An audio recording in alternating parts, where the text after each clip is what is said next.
आपकी रोजाना चेतावनियों के बावजूद स्वामी जी लोग हद दर्जे के लापरवाह हैं। और ये बात लंदन की स्टडी में भी साबित हो रही है, क्योंकि फूड प्रोडक्ट्स पर हाई कैलोरी वार्निंग्स के बावजूद लोगों ने अपना खान पान नहीं बदला, जबकि हाई कैलोरी इंटेक से ग्लूकोज का लेवल बढ़ने का खतरा रहता है। तो स्वामी जी लोग अपनी आदत बदलने को शायद उस लेवल पर तैयार नहीं। बहुत सारे लोगों ने अपनी आदत को सुधारा है, लेकिन फिर भी जो लोग हाई कैलोरी इंटेक ले रहे हैं उसके बावजूद शुगर लेवल बैलेंस कैसे रखा जा सकता है? इसमें ना एक छोटी सी बात कहता हूं जी। जैसे हमने एंगर के ऊपर बात की, तब भी इस बात को कहा था। एक बहुत बड़ा तत्व है वितर्क बाधने प्रतिपक्ष भावनम। जो हम कर रहे हैं, एक तो उसका परिणाम देख लो, परिणाम देख लो। परिणाम के बारे में देखोगे, आपने अभी शुरू में कितने जबरदस्त वार्निंग के साथ बोला कि भाई देखो,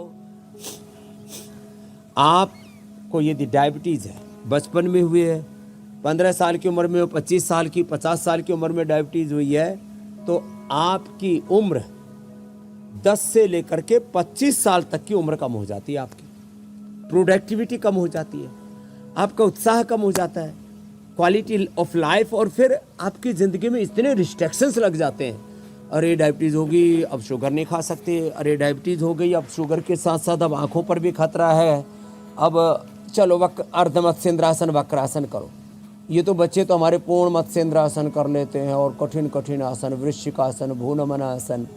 ये पतंजलि विश्वविद्यालय और पतंजलि संन्यास आश्रम की बहनें, इनको तो कठिन आसनों के लिए हमने कि सबको प्रेरणा भी तो देनी है, वो भी हमारे लिए एक टास्क है, एक चैलेंज है। अब बेटियां देखो, आसन, कठिन आसन करते करते कितनी अच्छी लग रही हैं। अब जिनसे बन पाए तो ये कठिन आसन कर लेना, मयूर आसन, मयूरी आसन, वृश्चिकासन, ये भी पेनक्रियाज को भी एक्टिवेट करते हैं। बाकी जो है धनुरासन, पूर्ण धनुरासन, पूर्ण चक्रासन, लेकिन इतना भी ना हो पाए तो इतना तो कर ले, जितना हम कर रहे हैं इतना कर लेंगे। तो देखो, परिणाम का चिंतन करें, परिणाम का चिंतन करेंगे ना कि इसका परिणाम क्या होगा, दुष्परिणाम क्या होगा, तो इसके नुकसान क्या होंगे। जब ऐसा सोच करके, तो फिर जो है ना, आदमी जो है केवल स्वाद के चक्कर में थोड़ी देर का सुख, फिर जिंदगी भर का दुख। जितने भी सिंथेटिक दवाइयाँ, थोड़ी देर का आराम, फिर जिंदगी भर नींद हराम। तो क्षणिक सुख, टेम्परेरी रिलीफ, और परमानेंट नुकसान। तो भाई थोड़ा ये चटोरी जीव को काबू में करो, और हमारे साथ साथ मंडूक आसन से लेकर के गोमुख आसन तक एक आसन का टाइमिंग है 10 सेकंड नहीं। लोग 10 सेकंड आसन करते हैं, फिर कहते हैं पूरा लाभ नहीं हुआ।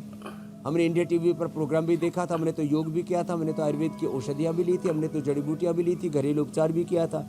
एक खीरा, एक करेला, एक टमाटर, फिर उसमें साथ में हल्दी, एलोवेरा, गिलोय, सदाबहार, चिरायता, गुड़मार, ये सारे यहाँ पर रखे हुए, और ये सब पी करके, खा करके, और स्टीविया का पत्ती।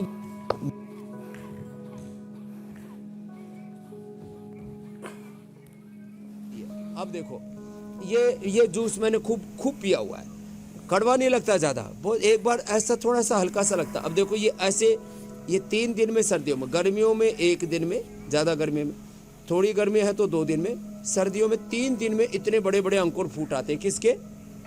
मेथी के। अब इसको खा ले, बिल्कुल भी कड़वा नहीं लगता, बल्कि बड़ा टेस्टी लगता है, बड़ी अच्छी इसमें से खुशबू आती है, बड़ा अच्छा फ्लेवर आता है, टेस्ट ओहो हो। स्वामी जी, अंकुरित तो वैसे बहुत ही फायदेमंद होती है, चाहे दाल या मेथी अंकुरित करके खाई जाए। राजस्थान में तो आप जानते हैं स्वामी जी की मेथी की बकायदा सब्जी बनाई जाती है, हल्दी की भी सब्जी बनाई जाती है, और ये दोनों ही चीजें हड्डियों के लिए, जोड़ों के लिए बहुत फायदेमंद है। सब्जी बनते हैं जी, हल्दी की भी सब्जी बनाते हैं, एलोवेरा की भी सब्जी बनाते हैं। ये तीनों ही बड़ी जबरदस्त हैं डायबिटीज वालों के लिए।